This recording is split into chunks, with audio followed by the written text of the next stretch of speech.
Yeah, hi, I'm Bob Grinstead, and I wanted to show you tonight what I'm making for Christmas. These are going to be the Christmas presents I'm giving away to the neighbors. They're a little lanterns, so you put a little candle in here, and you can make all different kind of lids, shapes, bales, all different things. And then down in the bottom here, you put some type of an object. It could be snow, it could be a snowman, it could be nearly anything. So let me get started here and show you how I do these. This is not my deal. I got an inspiration from OMH Woodworks. It's about 6 years ago. I made the first one. Uh, here is uh, here is the first ones I made, and they're quite a bit bigger. Which is fine. It's just you do have more room for the objects down here at the bottom. But and this is made out of pine, but it's 4 inches wide and 13 inches tall. I cut blanks of wood that 1.5 by 11 inches. You get 4 blanks, and then you glue them together. And you glue them with either double-sided tape, or in my case, I don't really like the double-sided tape. It's just too hard to line it up sometimes, but once it's there, you can't move it. So anyway, I usually glue them up with paper joints. So let me show you how I get started on that.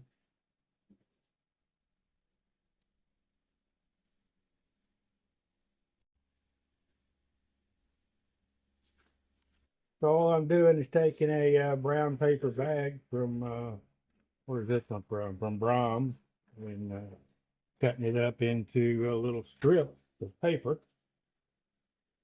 They're probably, an inch wide, 1.5 inches long or something. And you don't want a whole lot of glue here because, it's going to be hard to get off if you put too much glue. And the paper, anyway, just a little glue and put it together and clamp it. So I clamp these and let them dry. Clamp the other two and let them dry. And then I come back and find the flattest sides and put them together and glue them together the same way. A little bit of glue on each piece of wood, put down the paper, and glue them up and clamp them. So then you end up with a block like this. So I've got a 3-inch by 11-inch block that I can go now and turn the first turning, which is going to be the inside of the ornament. So it's really the Christmas tree object you're trying to turn out of this.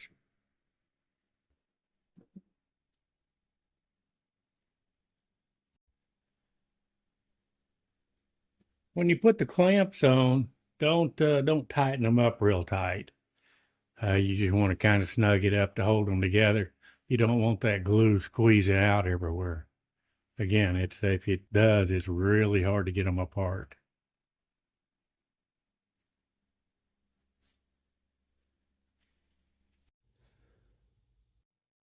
I use a cup drive center in the live center, so that when it goes in, the cup tries to hold it together. It doesn't push it apart like a 60-degree live center, like this one. This one would just try to force it apart. And the cup tries to hold it. It has a circle there and it tries to hold it together. And at the other end is a spur drive. So I have bought a spur drive that I like from Amazon. This one is probably 1 inch, but it's bigger and better, and it fits directly into my chuck. So I don't have to keep taking the chuck on and off. I just take this out. The center of this one, you can change it out and put different tips in here. But this works real well for me. I do have a different spur drive, but it's smaller, and I like the bigger one. But so let me put this together and we'll start turning.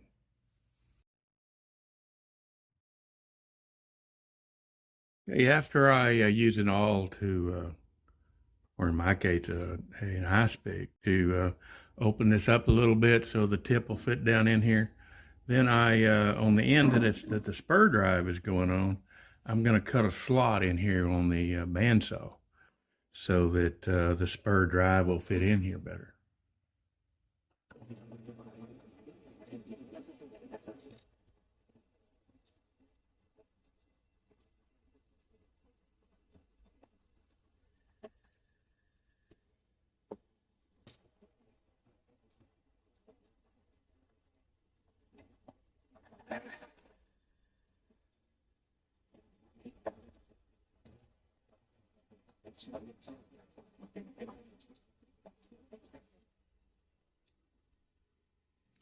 It doesn't have to be deep, just deep enough for the spurs to kind of sit in and to keep it, to allow it to hold a little better.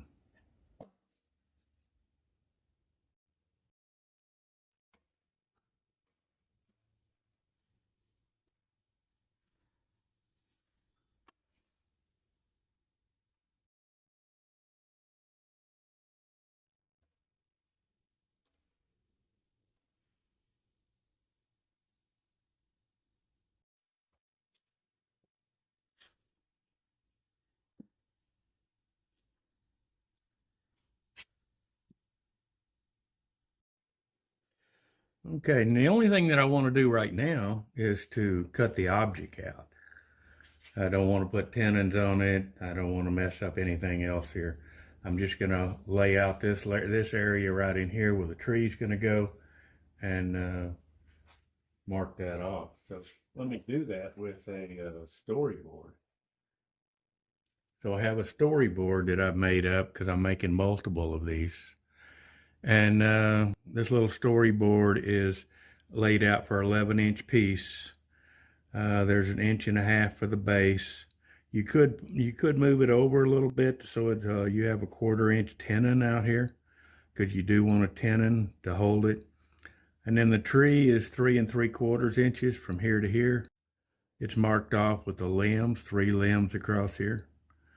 And then the top is about 1.5 inches. That leaves you enough room for a mortise to come in to down in here and leave a tenon on the lid. You got plenty of room. It's 2 3/4 inches or more for the lid. So you have plenty of room up here to make a lid or to make a finial if you wanted to make the lid with the tenon on it and a finial up here. I think there's plenty of room. Anyway, that's my little story stick. So let me mark the tree off. And I'm going to move it up so I can have a tenon down here. And just mark that off. Like that.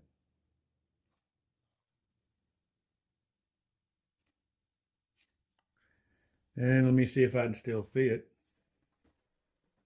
And I can see it. So I'm going to go ahead and cut that.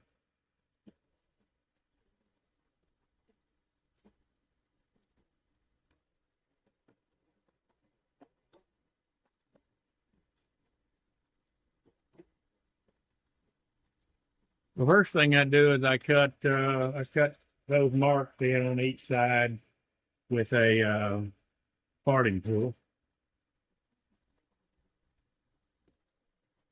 Get a mask on here.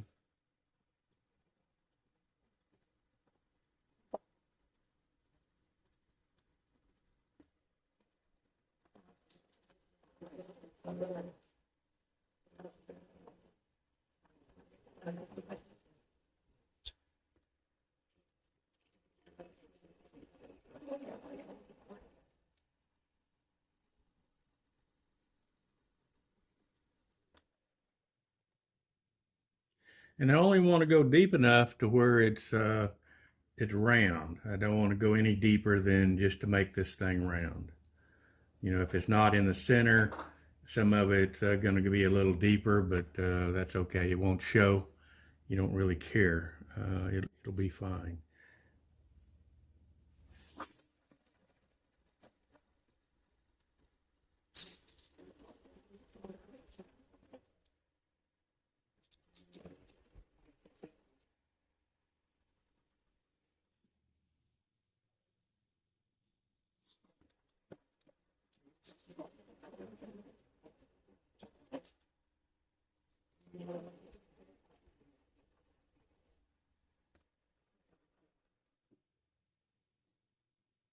See, like right here.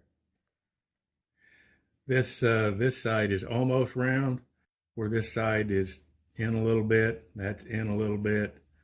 So this end I'm going to stop on. The other end, it doesn't matter because I'm going to make it deeper anyway. I'm going to make that all the way down for a limb going down. Let me make it round.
Okay, so it's almost round.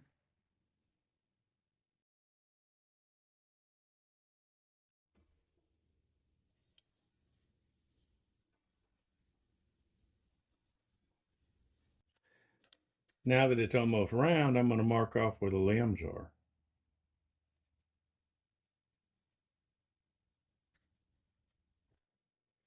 And then I can take those down. And again, I'm going to take them down with a parting tool. Be sure and get on this, or well, however you want to mark it, but I cut on this side of the line every time.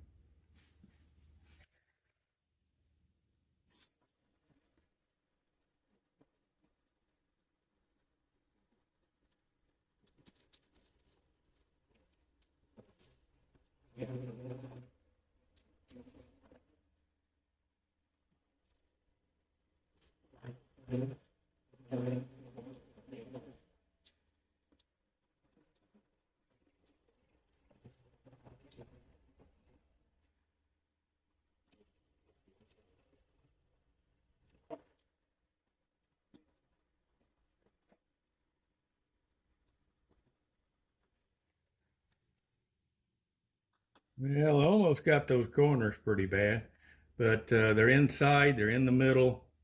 You can put glue or whatever in them, and it probably won't show too much. Your object that you're going to put in here is going to cover it up anyway. You don't want to knock these off.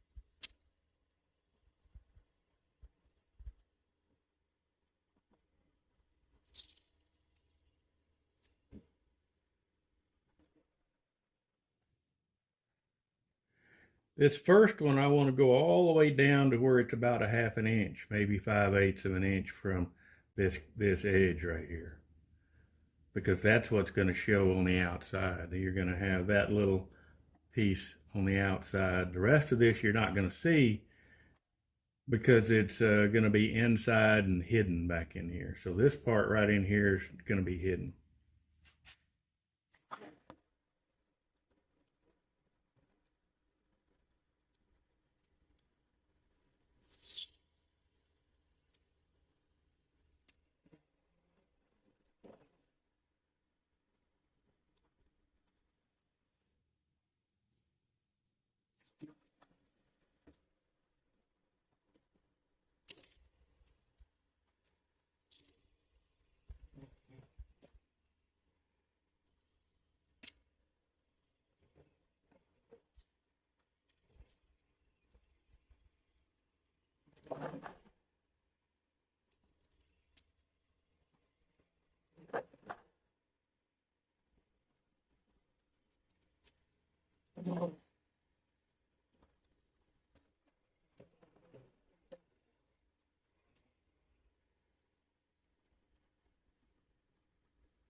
I've got a little bit further to go on this one.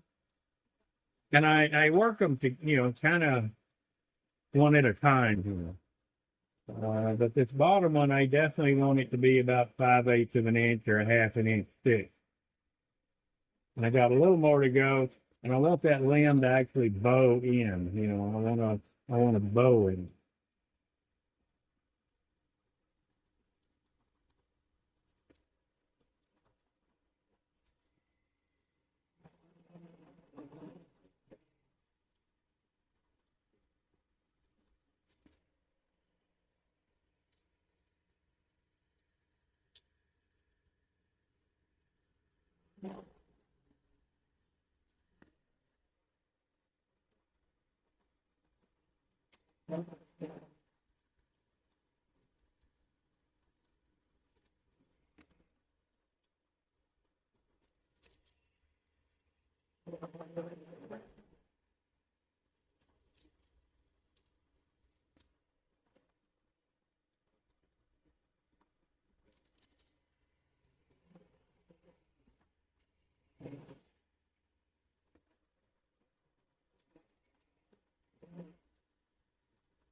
And what I'm trying to do now, I'm trying to sight and see that tree. If I take the flat edge and put some paper or cardboard or something up here, then I can see the tree in there. So this needs to go down. I am about as thick as I want it in here. I might go a little bit more because I've got some to clean up anyway. But this right here could go down to where it's maybe a little over 1/4 of an inch wing sticking up. Same thing here, same thing here. So this could go in a little more and round it as I go in. And right now I've got maybe a 1/32 right here. I need to go down too, so I've got an opening for the tree to come up. And this top up here, it's just going to come up and to right here and right. It doesn't matter about these wings; they're going to be up inside. But you want the top of your point to be right and round in this area. So let me just keep working at it.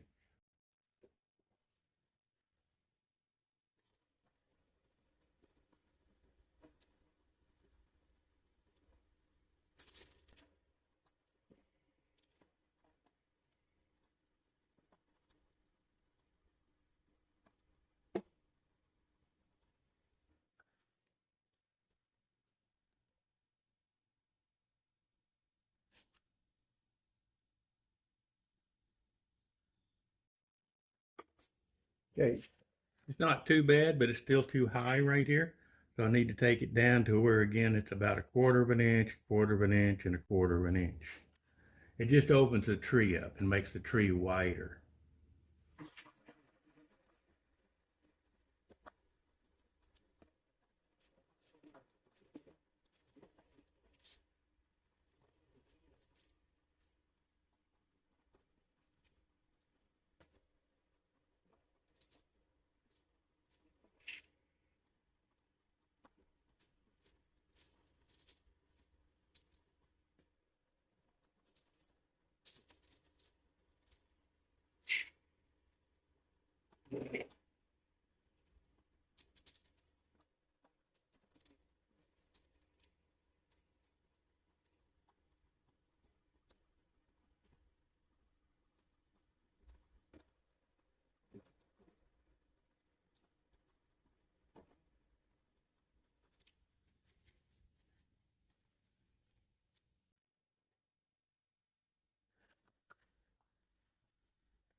Okay, so that is just about got it. Let me show you what I'm looking at. So I'm looking at that profile of the tree, and looking straight down through there, and that's half the tree. So that doesn't look too bad. I'm gonna clean the corners up down in there, but otherwise I think it's wide enough. It could be a little wider, make a little broader tree, but it's not bad right where it's at.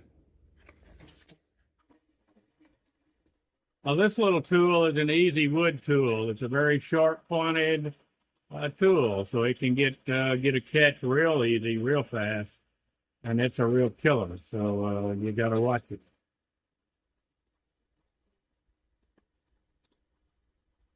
But I'm mainly going to be cutting on the edge of it, not necessarily the tip. You don't want the tip to dig in.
If you don't have that tool, you don't have to. I mean, it's not imperative that that is squared or at a point down here.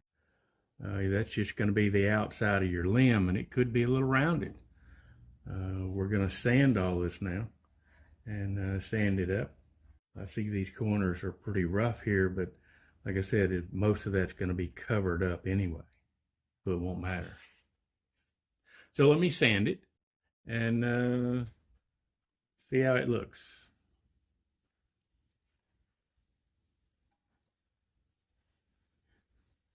And I start off with 80 grit sandpaper.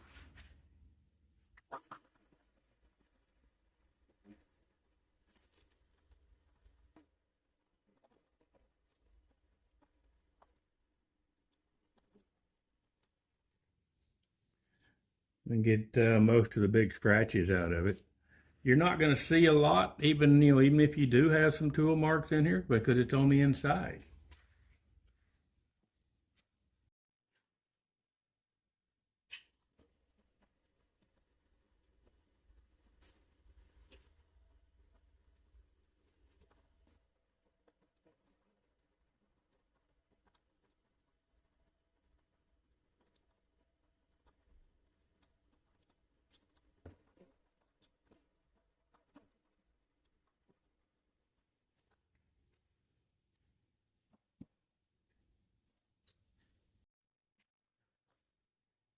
Okay, now that I've got it sanded, I've got to finish this inside because you can't get back to it. You're never going to get back in here to do anything with it. So go ahead and sand it down. I usually take it to 400 and then I spray either Krylon or lacquer or something on it to give it a shiny finish. You want it glossy just so it reflects the light.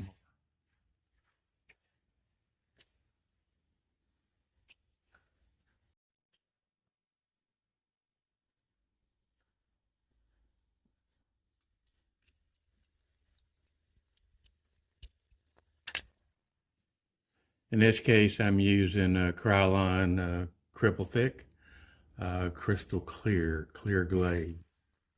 I have a hate-love relationship with this. I like it because it doesn't take many coats, but if it's super hot, super dry, this stuff doesn't flow well, because it's so thick. So you got to kind of watch the environment and watch how much you put on. But to me, it's real easy to get too much and then it sags.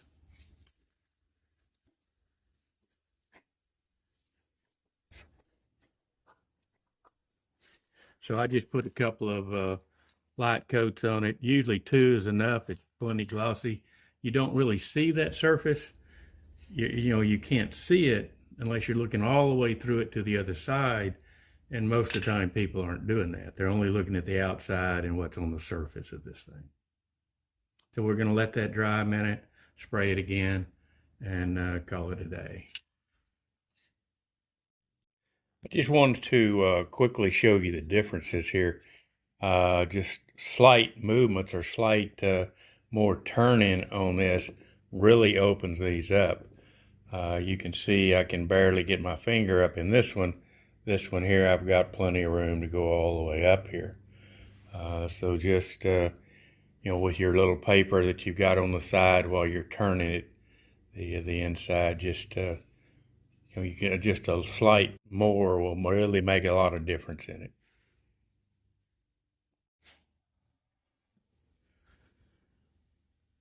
All right, before you break them apart, those paper joints apart, be sure and mark all 4 of them around. Go all the way around the same direction, and so that you know where the corners are, which ones match up. It just makes it smoother. But when you put it together, you're going to turn it around like that. So all of those numbers are now going to go on the outside.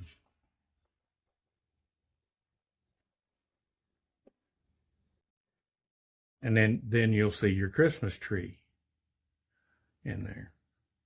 But right now, and that's what you've got to get flat. You've got to get these inside areas flat, not where the paper is, but the other edges, the other 2 sides of that block. So that when you glue them up, they are flat. They're not, there are no big gaps in here or anything. The other thing about breaking those apart, you got to be careful that when you break this end apart, that you don't put a lot of pressure on it. You want to ease a little bit here, ease a little bit here, because this right here is still fragile. That little 1/2-inch piece could break. It could already have splits in the wood, whatever, and break it out. So you just and break it out. So you just got to watch the pressure. Don't put a lot of pressure on that end. Do both ends, kind of work both ends doing it, and until you get it apart. So let me go ahead and sand these up. This is my 12-inch sander. So I can put it up here and sand them flat, sand that edge flat. And then when I put them together, I'll be able to see how flat they are. And this is the side that counts, where the tree is. The other side doesn't, that's on the inside. So it's only this side that counts. So let me do that.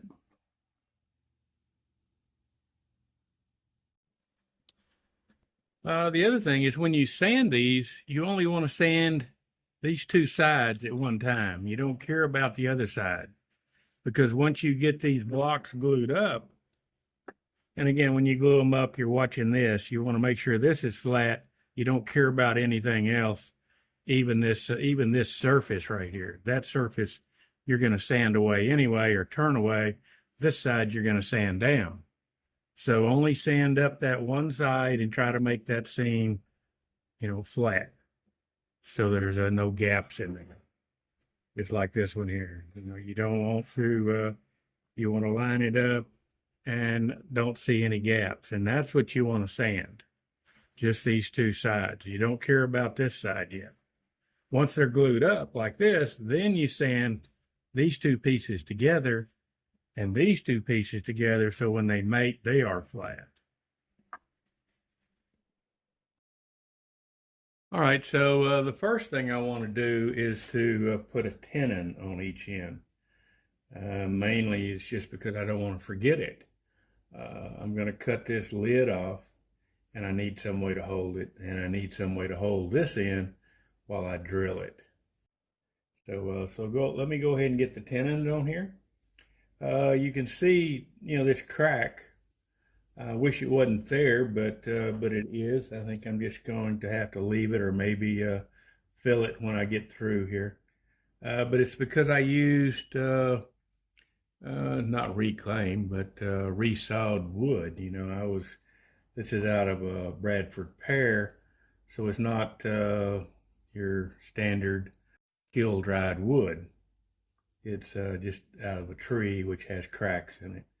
But I could have found a better piece to put in here. But and here's cracks on this side too. So I've just got to watch it and see what I can get out of it. But I think it's going to be fine. I think it's just going to add character, or I hope that's what it's going to do. So let me get the tenons on here.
Okay, so I've got the tenons on, and now I need to turn this thing around, not in here, but the top of it and this part up here, the part that's going to be the top, and also this. I want this round down here too. But right in here, I'm just going to barely touch these, so I want this surface flat. I could turn them. I mean, I could, you could turn this thing and make it round like a glass lantern or something. I just like the square look.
All right, now that I have it round, I want to go from the tip of the tree up here about 1.5 inches. So this is where I'm going to part the top off right here. So this becomes the top, and this stays down here with the tree. But I've got the bottom turned a little bit. I'm going to be able to hold it with a tenon and be able to come back and part this off right here. So that part is almost done, or it's roughed out, I guess I could say. But up here I want to part this off, so I'm going to part it, or start to part right here, and come over a little bit for my parting tool, and then I want about 1/4 inch tenon left on the lid. So this tenon is going to go inside the lantern. So I'm going to leave it on here, going to go ahead and define it right now, and so that when I come back and turn this, I can match the lid fairly easy, because the lid's going to be in my hand. So I'm going to go ahead and define this a little bit, make kind of a lid out of it, and make this tenon, and then part it off.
So now that I have the top of the vessel, or top of this lantern done, I'm going to make this 1/4 inch tenon.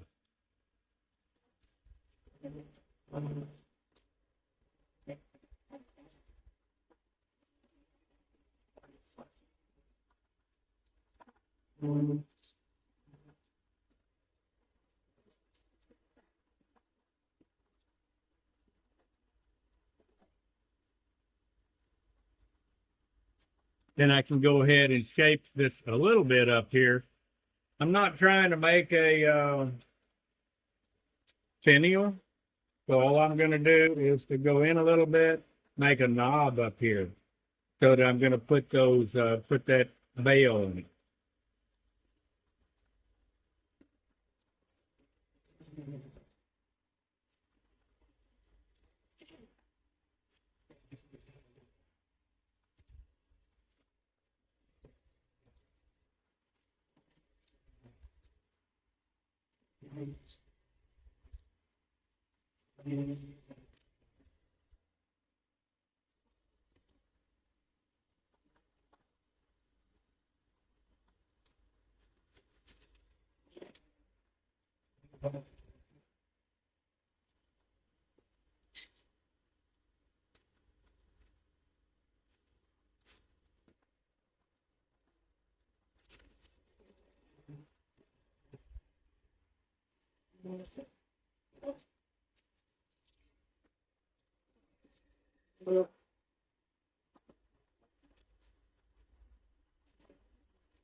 Okay, so now that I have everything defined, I can go ahead and part this lid off. and still be able to hold it in the tenon in the chuck and finish that lid later. But I do have my tenon down far enough to small enough where I can make this lip here.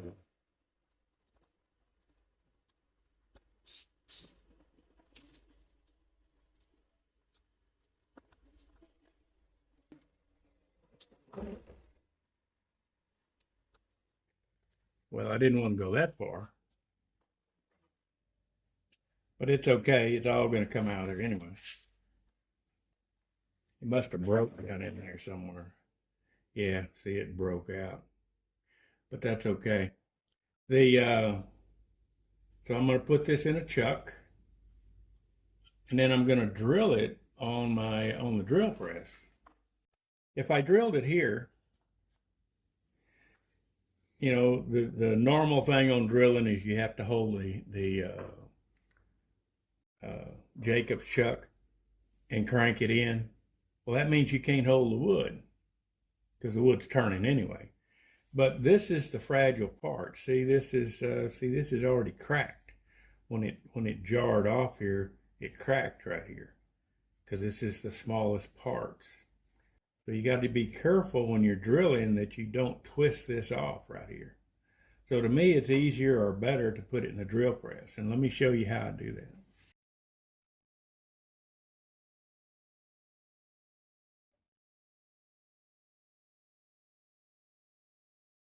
All right, so I want to be able to line this up. You know, the chuck is pretty flat, so it would probably line it up fairly easy. But just to be on the safe side, I know that this hole in the drill press, this hole is in line with the chuck. So I made an adapter here that I can put that in here. And then I can set my chuck on it. Now my chuck is 5/8. So I made a 5/8 inch dowel here, tenon, and it sits on it. Yours would probably be an inch or an inch and a quarter, whatever size your spindle is.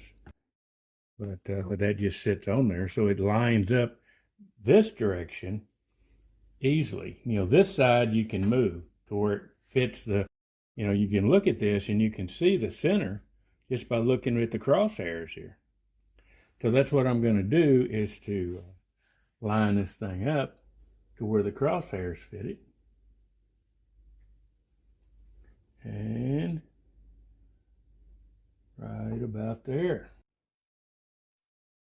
Okay, so now all I've got to do is to hold this. I don't have to, and then drill.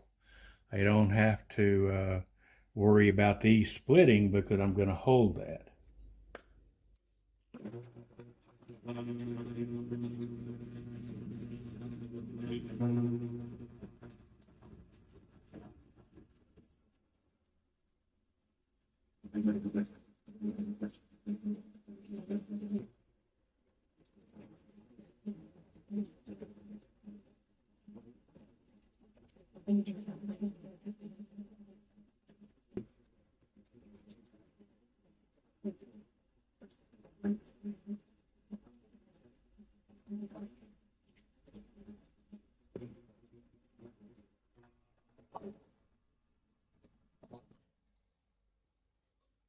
Now you want this deep enough to where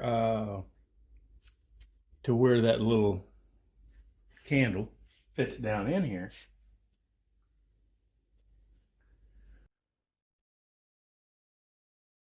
So I think it's going to be just about above that. See, that's not in there all the way. I really want it to go further in here, and I want to. I'm going to drill the other hole first. The other hole this is an inch and a half hole. So I mean inch and 5/8. Sorry about that. But let me get that off of here and change bits.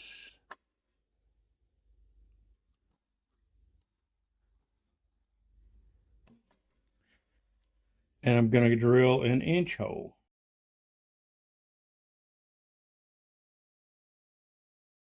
The reason it's so big, it doesn't have to be that big because the bulb is a whole lot smaller, right? But I do want the light to shine down So I'm going to make this as fairly good size. And I also don't want when I go through here, you'll see that I want to leave, maybe a quarter of an inch platform. I don't want to, when I come back and drill this 1 5/8 lower, because I'm going to make it lower, I just want to leave about maybe a quarter of an inch down there, so the bulb sticks down and sticks outside this thing. You'll see it in a minute.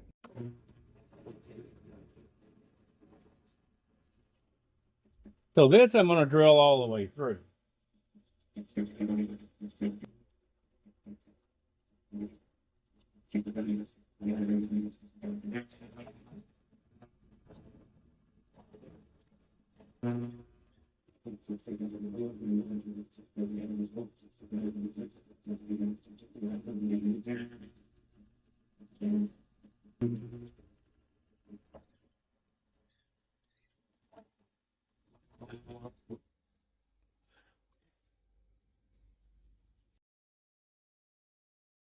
Okay, and you can see how thick that is.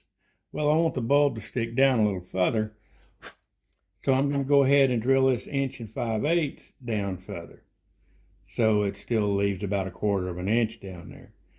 The other advantage that when I'm doing that is I don't have to drill the top out,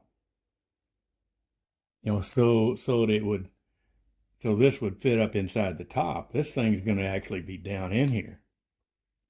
So let me change bits again.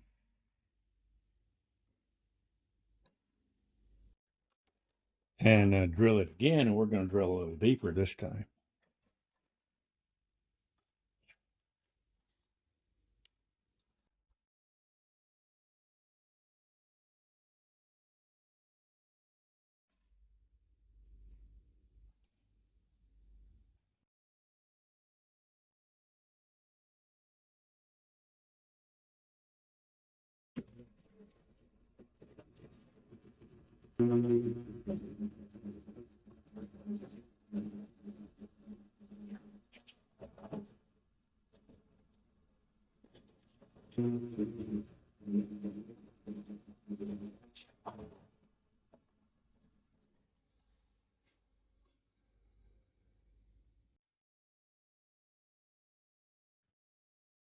Okay, so now you can see I've still got plenty of meat here for this thing to sit on, and it drops down in. I don't have to worry about it sticking up inside the lid. And if you can see this, see, he sticks down. Let's see if I can turn that light on. And you can see that that the bulb is actually sticking inside this thing. The more that the bulb sticks down, the more light you have down on your object down here, whatever you're going to put in the bottom of this. It just lightens it up a little bit. Okay, so now we can go back over and finish turning it and sanding it and getting everything smooth over here. And we can size this lip here for the lid.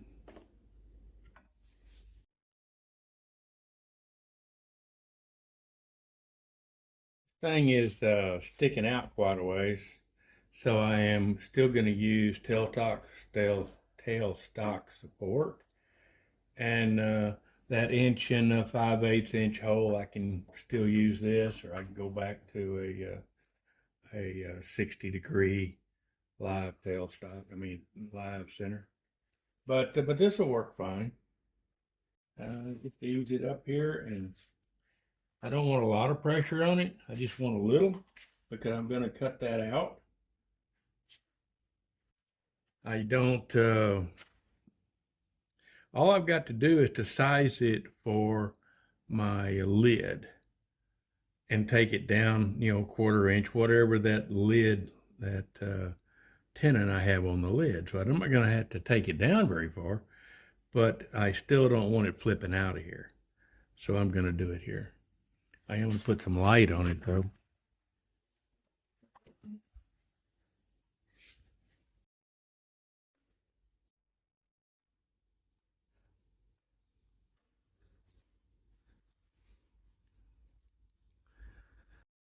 so I can see it a little better, and take it down some. So it's got to go down quite a bit, but let me start, and I'm just going to use a parting tool, and put a little groove in here and see how it fits.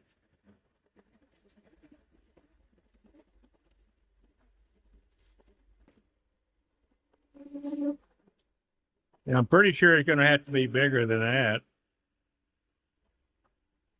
but I'm going to get most of this out of the way, and I can go straight down the side of that and clean that up a little bit.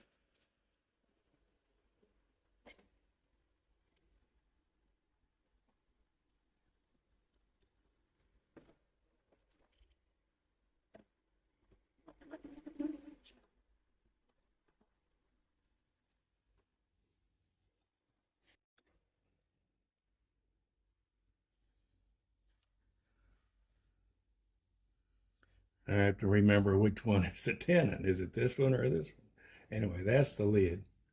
So we still got to go a little bit more to make that fit. You know, I could try to do it out without doing this, but it's safer.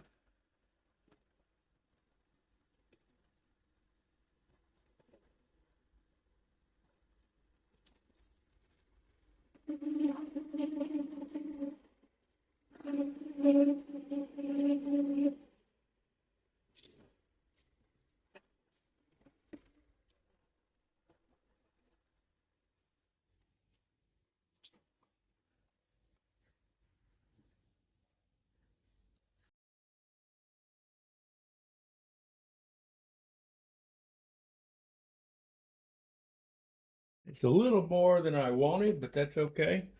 I'm going to bring it back up here and take that center out a little bit just so I can get a better fit.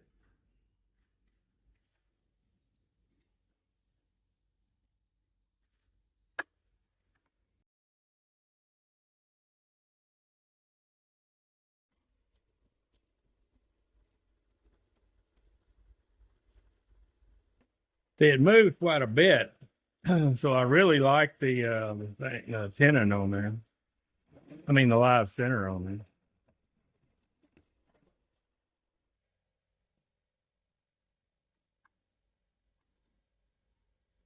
All right, so that's a lot better. Got a little bit of slop in there, but that's okay. I'm gonna put pressure on here, and we're gonna finish turning this thing.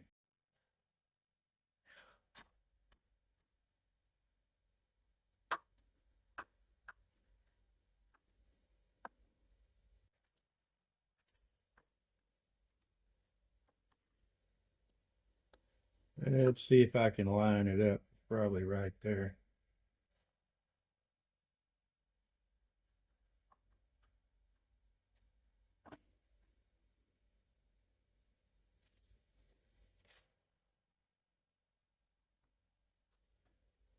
All right, so now I can go ahead and finish the lid.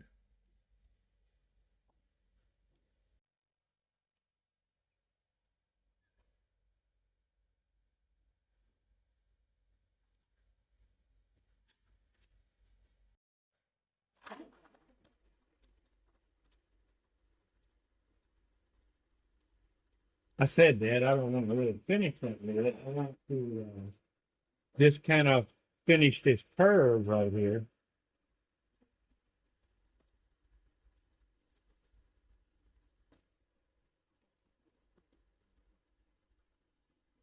So it fits in a little better with the rest of it.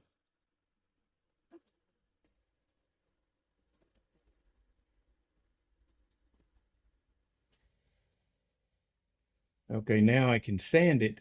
I'm going to sand all this down here, especially this joint.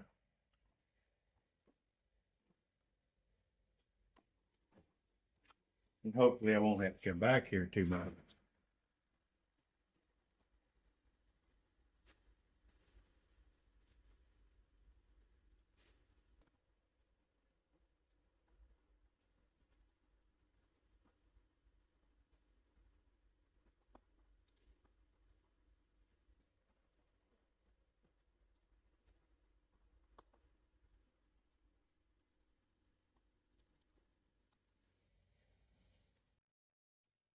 Okay, that looks pretty good.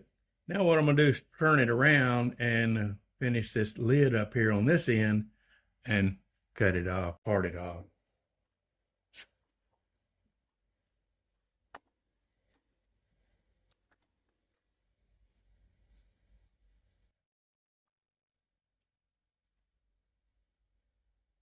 Actually, I can go ahead and sand this whole thing, can't I? Yeah.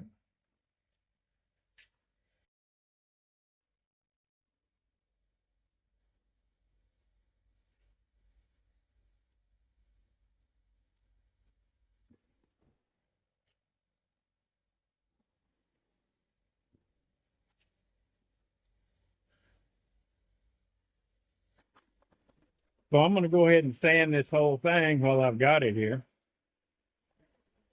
before I take it out of the chuck.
No, it didn't go. I mean, it didn't split all the way through, but it sure got a split.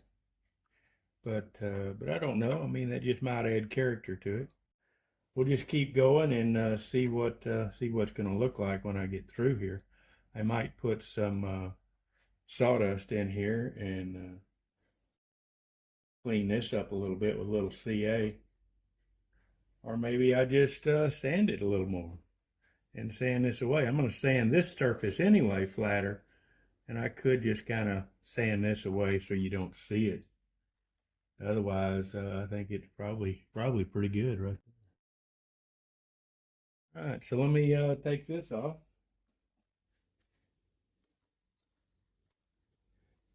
And let's finish the lid. Well, let me go ahead and part that off down here.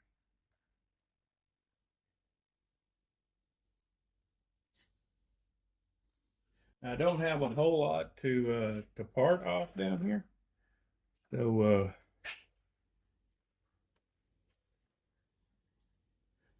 I could have made this a little further up and had a little more meat here, but I think it'll still be fine.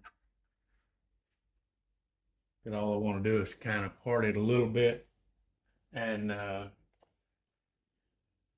come back and use a bandsaw to cut it off, and then finish that with a grinder.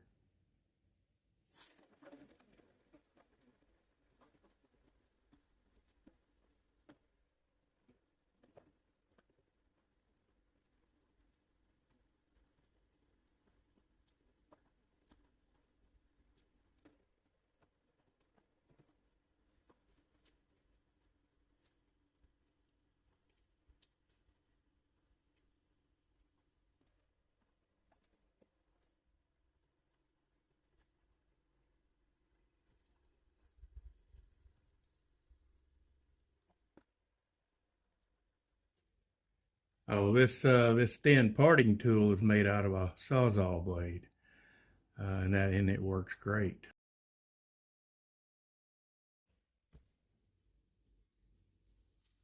So now I can take it off, cut that off with a bandsaw, and then come back and finish that, grind it off, and finish that bottom.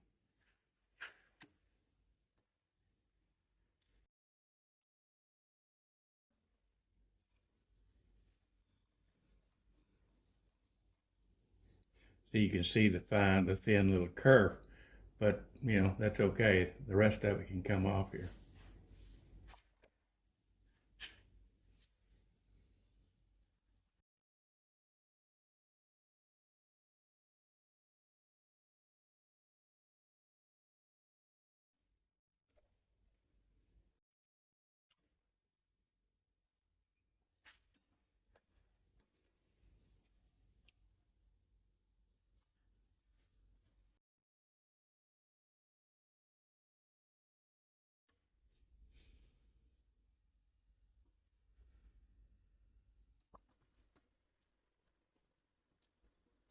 Now I can finish this bottom off.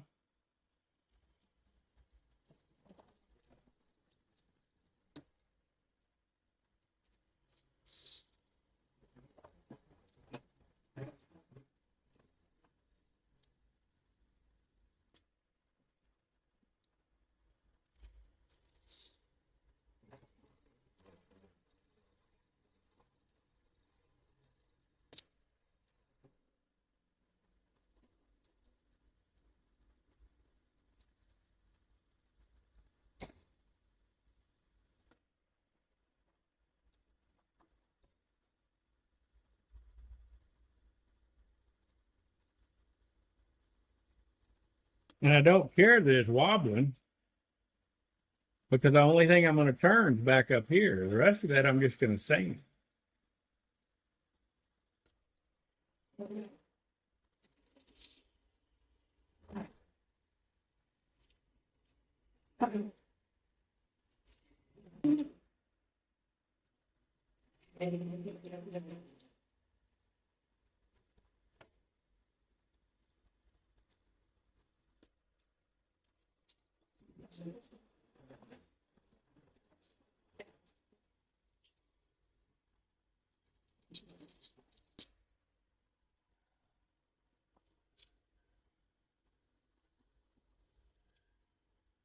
I'm using the side of the parting tool as a scraper, and just scraping this around.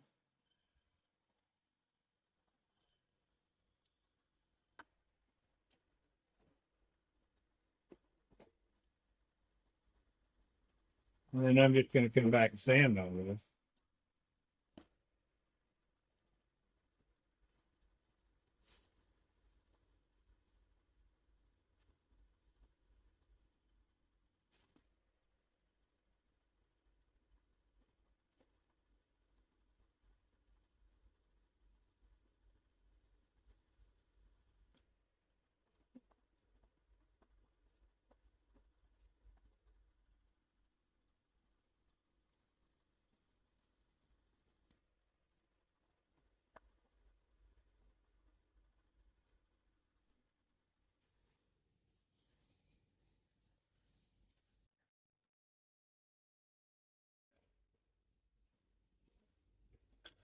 All right, so all that can come out of there now.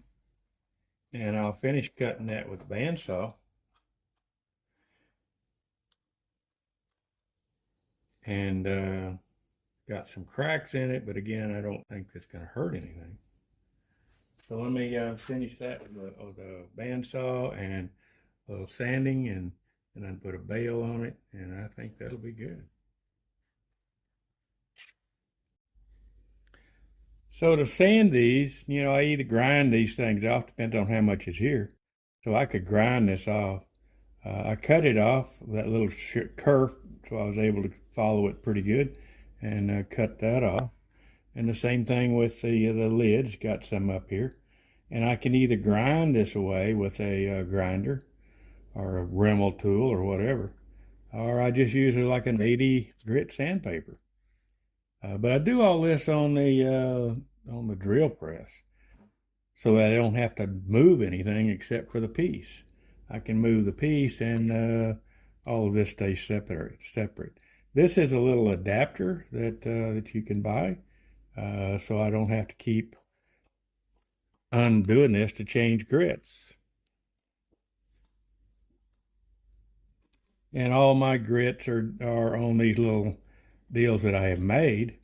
This is again, it's using a Phillips screwdriver, deal that goes in your drill, and put it, glue it in a piece of wood and put a piece of a harder type foam.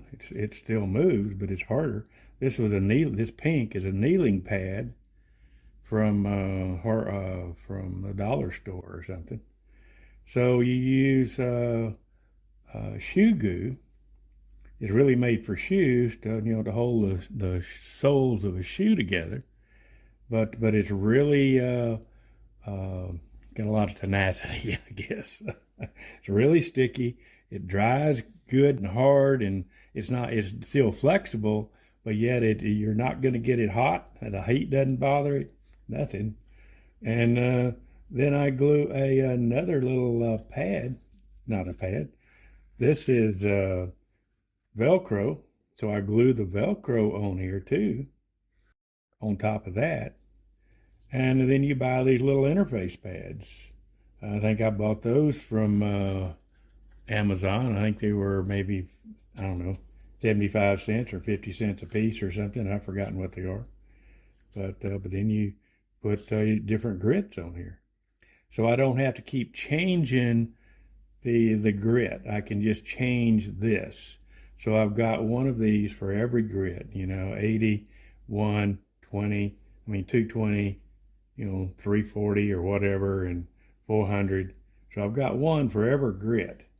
And I put the sandpaper on here, and I don't have to change it until the sandpaper's wore out. Anyway, so I just try and stand them right.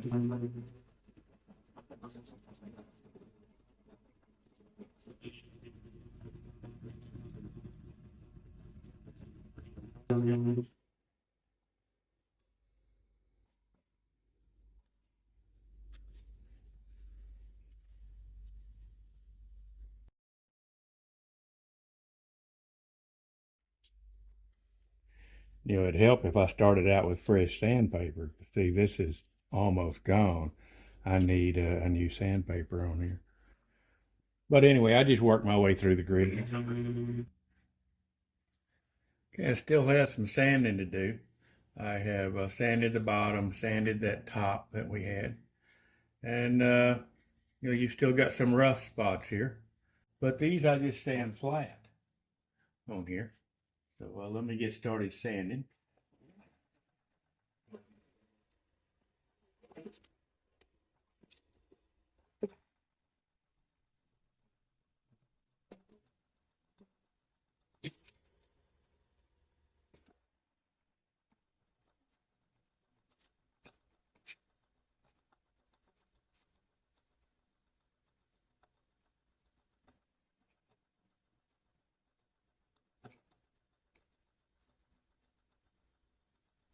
Okay, so that's not too bad. Now I'm going to take it back to the drill press and sand it again with some, I think this is probably 80. So I'm going to come back and sand it again, and all the way up to 400. I'm going to sand these out a little bit because they're pretty rough. And a couple of spots up here, I can go ahead and sand and round this off a little more. Anyway, just touch up sanding. But other than that, it's done. And I don't think that crack's going to be too bad. I'm going to look at it later and maybe put something in it.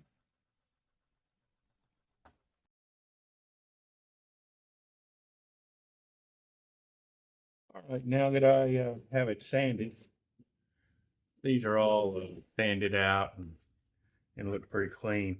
You remember the big crack I had on here? Well, I decided to go ahead and fill it, so I filled it with sawdust and CA, and it works pretty good. So now I'm going to go ahead and finish it in Parfex 3408 and buff them out. These are easy to buff out because they're, flat surfaces. There's nothing that's really going to catch. This is not going to catch anything. Here's one that I decided to not put a bail. I'm just going to put a finial on it and to see how that looks. Worst case, I could come back here and still put a bail on it and the finial. But anyway, let me show you how I do these. I use these gloves because the CA will not stick to them. It's disposable food preparation gloves from Amazon. It doesn't have a name or whatever, so it's just a pro grade disposable hybrid gloves, but it will not stick. So that's good. So I just take a half a sheet of paper towel.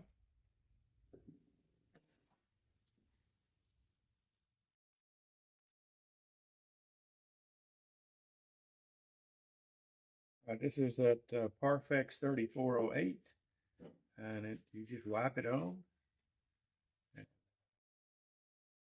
Real easy, real pretty. Really makes the wood show up, the grain pop out of there. And once you get it on here, I'm going to quit here in just a second because I don't want it beating up on me and making a mess here. So a little bit on here, wipe it off before it dries. It's real hot out here in the garage, so it's going to set up pretty fast. But you get the idea. So once it's on here, that's it, just one coat. Then you buff it off with Vonex and come back and put wax on it. And these things will be pretty. But that's it. All right, I'm going to buff the Parfex off and then wax it. But you buff it off with Vonex. It's like a plastic compound, buffing compound. And about 1800. You don't want to go over 1800. It gets too hot too quick and it'll leave streaks. So let me get this started. And,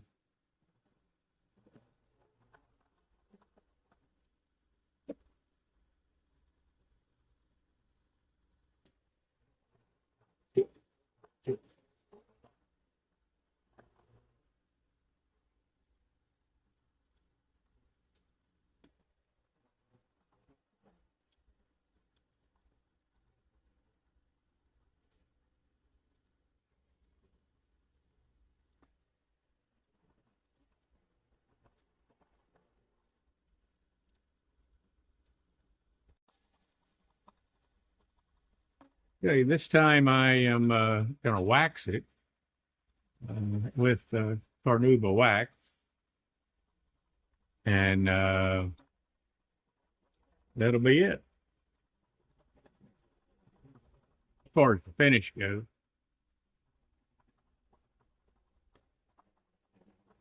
Doesn't look like it's taking any wax, but it is. Or they say it is. I have my doubts sometimes. They say it is.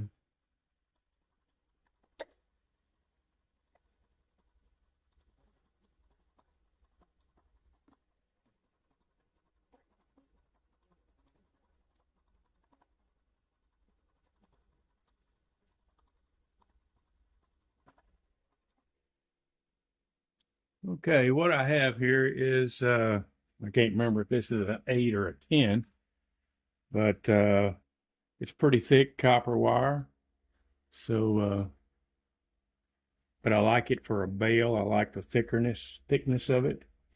But to straighten this, you just put in a vise or some clamp someplace where you can hold it and just kind of straighten it out. Just pull it one way, pull it the other way, and it'll get it straight.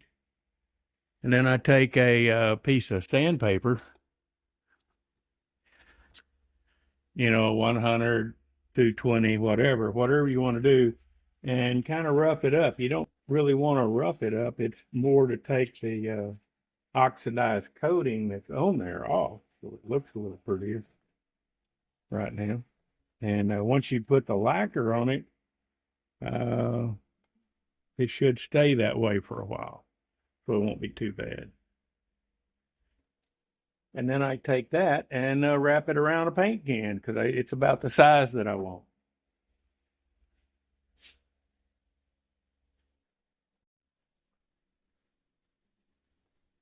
So I take a paint can and just wrap it around it.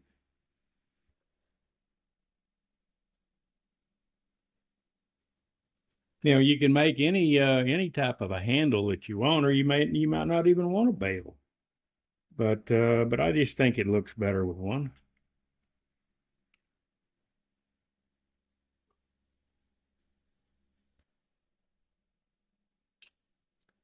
And then take that off, and then I can cut it on both sides, bend it a little bit, and stick it in there.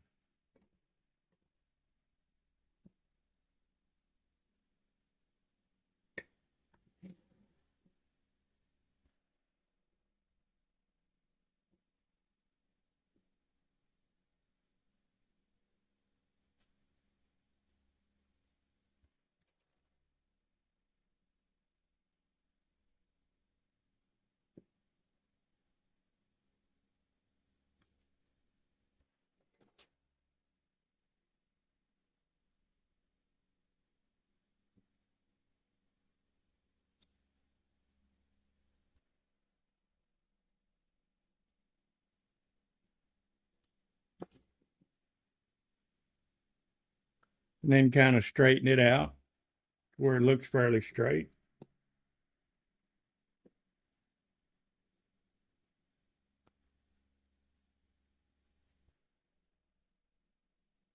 I guess you can see I've already drilled the holes.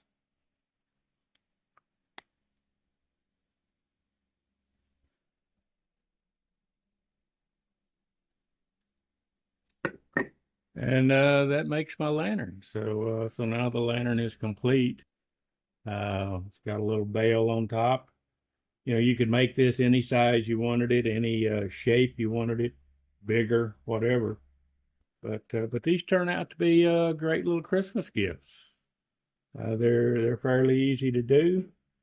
People are kind of impressed when they see them. So let me show you the difference here. This one I did, and most of these I've done this way. I actually have 4 segments here in the tree. This one here, I only had 3.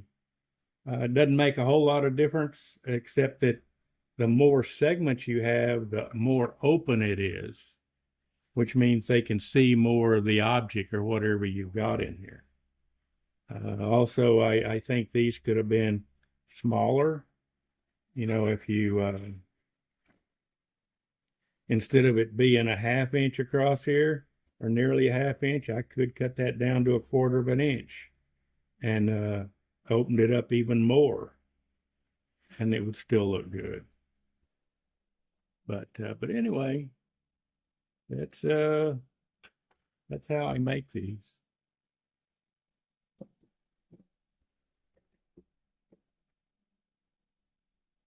And then come Christmas time, you can find a little greenery stuff to put in here, maybe a snowman, maybe some little snowflakes down here on the bottom, a little bird, I don't know. It's all kind of little objects you could put in here to make it look better.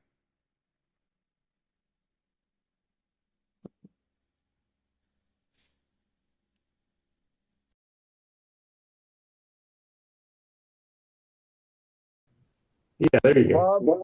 Bob, I'll tell you what. You showed such a great idea with that little piece of 1.5 inch paper and glue. That was worth the entertainment right there. Great. That was really something. And when you were holding the sandpaper, were you holding it with like a sponge underneath? Yeah, that's actually one of those sanding pads that you'd buy Uh, at Home that's Depot. what I. And sometimes I just cut those in half, so they're just maybe an inch and a half wide instead of three. Whatever you can take, even cut it at an angle so you can get it up in a curve someplace. It was a very enjoyable evening. I'll tell you that. Thanks, thanks. No, thank you too. Let me show you if y'all can see this or not. But yeah, here you go. So here is one of it done. This one here is a pine one, and you see how much I like the color of it better. I mean, I like the stuff better. The stuff shows up better in Yeah, the that's a great backdrop for it, yeah, or and it's front drop in this case. right, yeah, and but it's see how wide it is. I mean, you can see a Yeah, lot of it in here. All right, but if I take one of these others, it's not open as wide, and it's also dark. You see how dark that Bradford pear turned out? I mean, Bradford pear always hold it turns higher, out dark. hold it up higher, a little bit higher. Yep. There we go. Did you see that? All right. That's still pretty. Yeah, I mean, they're Still still pretty. pretty, but you don't see the objects as well. Yeah, yeah. The, The the the lighter colored wood looks way better. Yeah, I think it Yeah, does too. I I think it agree. shows up a little better. Lighter color's great. Let me show you one other thing too here while we're here. These are those little tea lights, but this in here they call it a bright tea light, and it is definitely brighter. He has not been lucky balls in play, really high batting average against him. And he's Turn given your up some TV off. So you can see that a whole lot. I mean, it's definitely brighter. This little tea light is brighter than. Let me get this other one. So, if I put this kind in here, which is your normal little tea light, those things aren't very bright. Even though it looks like it is, you can't see it here. But when you drop it in here, it doesn't show up as well. All right. A big Yeah, I difference. see what you're saying. Yeah, a That's, There's a huge big difference, Bob. Did you Yeah. get the extra bright ones on Amazon as well? Yes, that's where I got them was on Amazon. But these little bulbs are a whole lot brighter than the Oh, it's wonderful. I yeah, love that's it. Yeah. sure. So anyway, I'm just sure watch Matt. what you get. I'm sure What? Matt dropped a link in the chat for the lights already. Oh, No, did we did that. I haven't done that, but we did that the other I don't know 2 weeks ago. Last time I think it was Jeff showed Yeah. tea lights or something. So Yeah, my it was question about a for month you, ago. Bob. Yeah, my question for you, Bob, on the tea lights is like when I search on Amazon. Yeah, yeah, I think that yeah. Okay, cool. Yeah, those are the ones I got. That's the same ones we posted before. Yeah, it's different. These are different size, is what I was really showing you there. But They are. Yeah. but it didn't matter in this. It doesn't matter if it rattles around because it's just sitting in here anyway. Nobody's going to move You it. got the, So, you got the lid on there. right. Yeah. That's But kind of neat. Okay. yeah, you can see how this one. I didn't make this collar stick up high enough, right? I should have made it stick up higher so that this could drop in here further. On these tea lights, see how tall it is? So when you do that, you've got to make a relief in the lid to take, so it'll sit on here.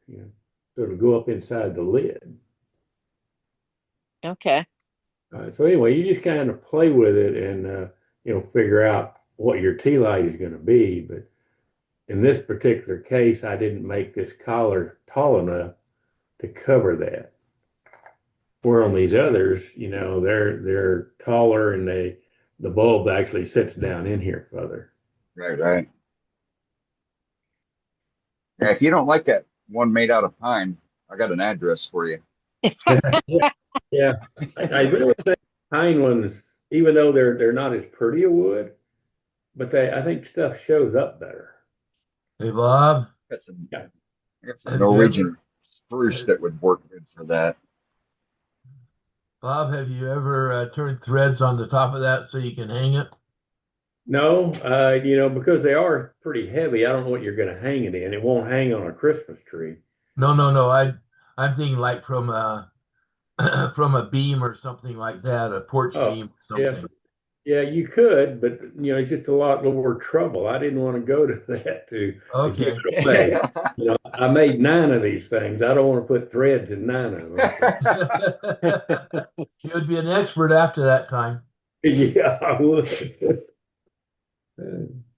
All right. Well, By the that's it. time you got Oh, by the one time other. you got done with your by the time you got done threading the sixth one, the number 7 and number 8, you'd be making left-hand threads for your people. Right, right. Just to do something different, right? Yeah. Yes. The other thing is, this is what I used for the centerpiece down here, and it has this stem. Well, you can't hardly do much with that stem, and you can't cut it away. You've got to leave a little bit here. So what I did is I took a 1/4 inch bit on an extension, and came down from the top and drilled a hole right in the middle, and then cut this thing off. So I can stick that Right. stem down inside there.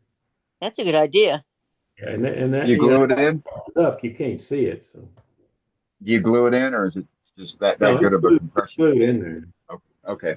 Right on. And there I did use that E6000.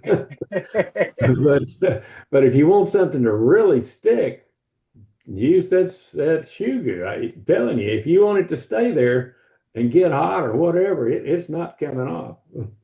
Hey, Bob, the thing that I like about this project is that it can be seasonal. So as your seasons change, you just change the little objects inside of it. Even though it's got a Christmas tree on it, you still just change the objects inside for the seasonal differences. Sure, sure. Sure. And it doesn't have to be a Christmas tree, like they said before. You can make snowmen. You can make lots of different things in here besides a Christmas tree. But that's it, guys. This one does have a different bail, by the way. See, this one's round. This one here just looks more up. Right. Right now, I'm looking at it; it's crooked.